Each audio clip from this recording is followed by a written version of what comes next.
There's always a tire and sometimes a brick. Welcome back to M Hood Fishing, everybody. This is the canal that runs right behind Boomtown, the casino, and it tees off to another one right there. I want to do a catch and cook. This canal's got bass in it and cichlids and other things. I don't know what I'm going to do. I'm going to catch fish. I'm not sure if this is a cichlid catch and cook or a bass catch and cook or something else, but we're going to fish for bass, cichlids, and whatever. Today I'm fishing with Craig. Look how far he is from the water. He's scared of snakes, so he's not going to get close to the water. The grass is too tall. First thing I want to do is look for bass. I got a June bug Cinco here. This is the real deal, the Yamamoto.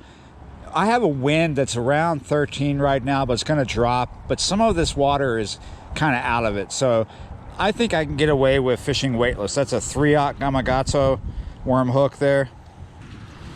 Wobbly, wobbly rocks. Come on, don't be wobbly.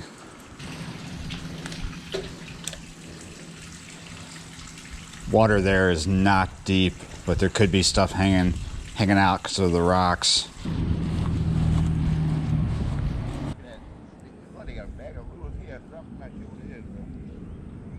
Oh yeah, a bag of lures?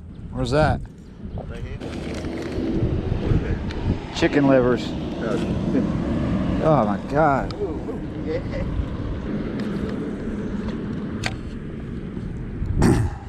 There's a lot of rocks right here, so there's probably going to be fish. Ooh, there was a bit of a tail bite. That's the second tail bite since I've been fishing off this bulkhead. Probably a goggle eye there. Oh, I see that. Craig is throwing a whopper plopper and something went for it. Was it a bass or a gar, you think? Yeah, it was like a bass. Actually big of a bass again.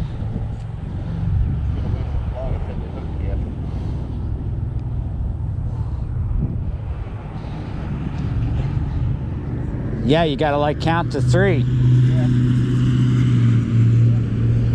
Here we go. Yeah, it's a bass catch and cook, baby. There's no size limit here.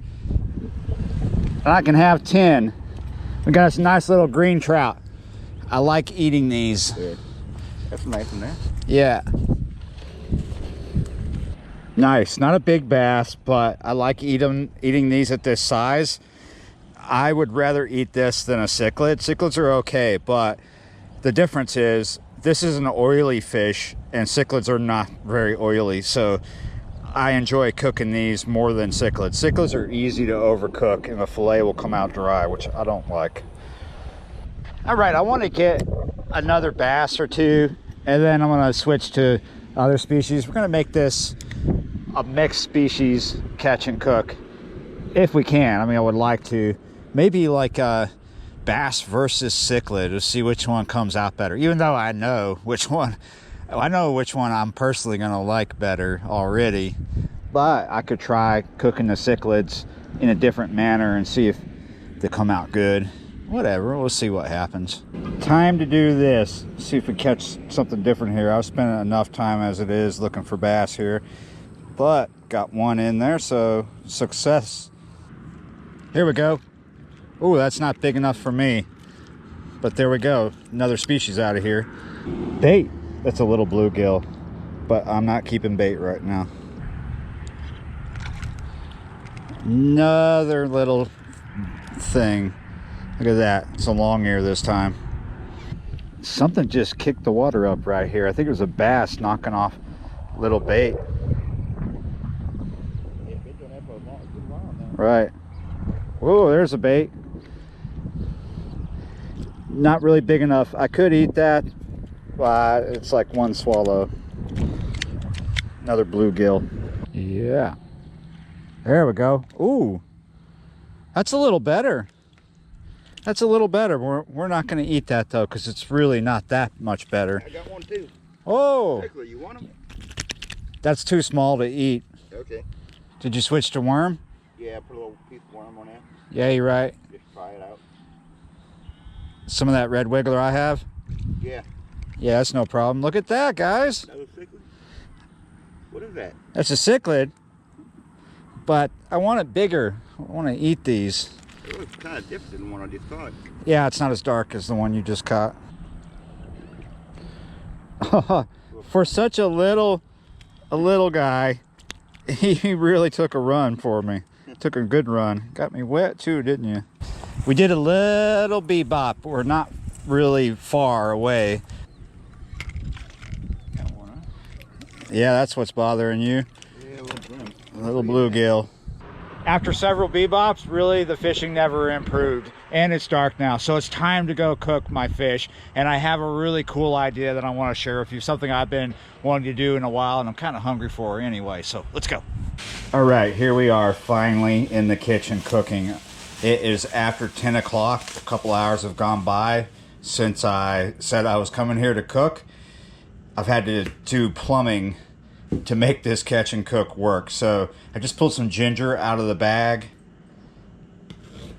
Yeah, when I got up today, I noticed something was up with the hot water heater. It was leaking really bad. And I wasn't sure where the leak was coming from because it was wrapped in insulation. So I had to shut the water off.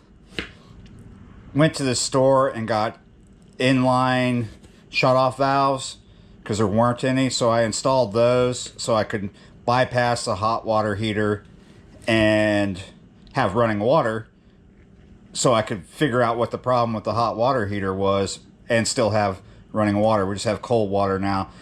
But I went to the store to get that, and then I went fishing so I could do this catch and cook, and then I got back and I was like, oh, I really want running water to do this. So I installed my shut-off valves, which, you know, gave me running water, and then I removed the insulation to the hot water heater to see what was up, and I discovered that the leak is coming from where you have your coils at, your heating elements. There's two panels, usually two panels on the side of a hot water heater, and that's where the leak is coming from. So I fixed this in the dark when I got home, which was easy peasy for me with my headlamp, installing the shutoff valves. I will have to inspect further tomorrow to see what is up and if I can fix it, which I most likely can. It still produces hot water. It's just leaking out those where those coils are. Might be able to save it. As you see, I'm dicing this ginger up pretty finely, and this is a healthy amount of ginger. If you don't really like ginger that much, maybe don't use as much as I'm using. So yeah, I shut the power off to the tank, so everything's good, and we will try to fix it tomorrow so we have hot water. All right, I'm gonna turn my stove on. Get that pan right there heated up. I'm only using two, this setting number 2. This is an electric stove. And here we got some Japanese toasted sesame oil. And get some of that in that pan. I want to do this first before we start cleaning the fish. Now we're going to put the ginger in, and I'm aware that there are some lighting issues in the kitchen at the moment. I'm trying to smooth that out, but just bear with me. I have this on a really low setting. Number 2 is pretty low because I don't want to burn the ginger or the sesame oil. Sesame oil will burn up real fast on a higher temp, but what we're doing here is trying to get the ginger and the sesame oil fused together, and then when we put the fish in here, that oil and ginger is going to go right into the fish. And we're going to add some other things too. I've just been wanting to cook some fish with ginger for a while. Mr. Green Trout, you want a bath? Here we go. We're not going to scale this because we're going to cut the skin off. Come up here where the spine is.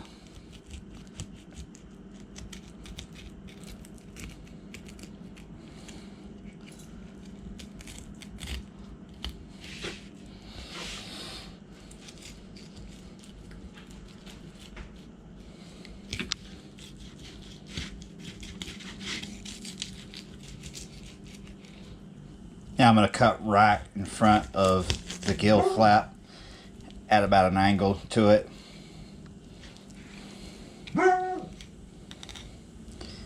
Every time I do a catch and cook, my red bone has to start singing. I'm cutting down the ribs, letting the knife ride the ribs till we have a nice bit of skin to cut through. I turned away from cutting that fish up because I could hear this sizzling, so I turned it down even more to 1 because I don't want it to burn. I just want it to infuse. I might just put that on low because we're getting there. You can smell ginger in the house right now. Normally I would just cut this fillet off the skin with my fillet knife, but if you don't feel like doing that and it's a bass fillet, look at this. It is really easy to just pull back the skin on a bass, on a largemouth bass, and then your toughest area is going to be about where his lateral line would be. Super easy to just do this with your fingers, and then you get to that lateral line and you kind of got to use your thumb, gently pull, not too, no, don't get too aggressive with it. You'll leave meat on there because that's where it wants to stick. You got to use your thumb and just go easy peasy, let it happen. Well, we got some stuck on the bottom, but that's not really that big of a deal. There's not much there. There's my fillets. Now remember, this was not a big bass, just a dink bass. That meat's going to be good, but it's not a lot of meat. Let's get it nice and rinsed off in case there's any loose scales on it. Take my fingers and feel it, you know, rub it around like that. See if I have any bones. I don't feel anything. All right, we're going to let those sit there in those paper towels for a second, kind of pat it dry, because if you put fillets that are soaking wet in hot oil, it's gonna be bad. Got the oil back up to temp, put a fillet in there. Over here I got some lemon juice. And just put a little bit on each fillet. I'm going to sprinkle some sachet, not a lot though.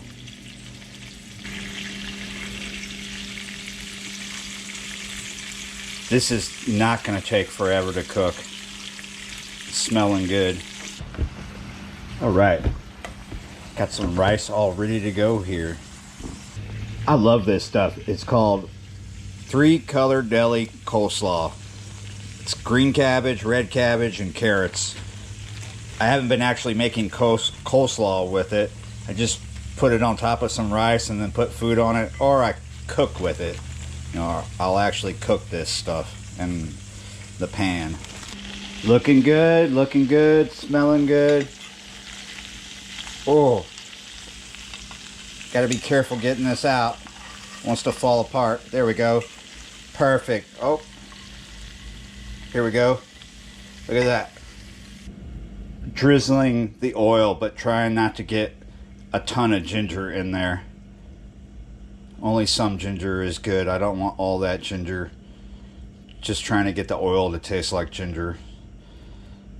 I want that to get down into the rice and the cabbage. Now for the final touch.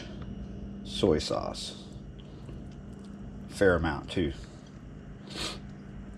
The soy sauce and the sesame oil will go together really good, like a dressing. Looking good, looking good.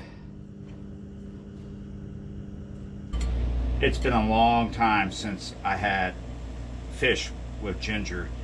Something I kind of appreciate. Let's get a piece of this bass and see what it's like. Wow. I can taste the ginger, and believe it or not, it's not overpowering. It's pretty tasty. Wow. This is kind of a Thai inspired dish. Ginger and lemon. with a little bit of sashery and soy sauce. It's quite good. Quite good. I would do it again. Oh yeah. I'm kind of glad that it's a largemouth bass and not a cichlid. I will eat cichlids, but honestly, cichlids aren't my favorite to eat. It's just because it's so easy to overcook them. It's not an oily fish. I kind of like my oily fish. Like bass is kind of oily. Now, I do have friends that love to eat cichlids, and I will eat them too, but I can't say it's my favorite. Not by far. Alright, thanks for watching and subscribing and all that good stuff, and I will see you next time.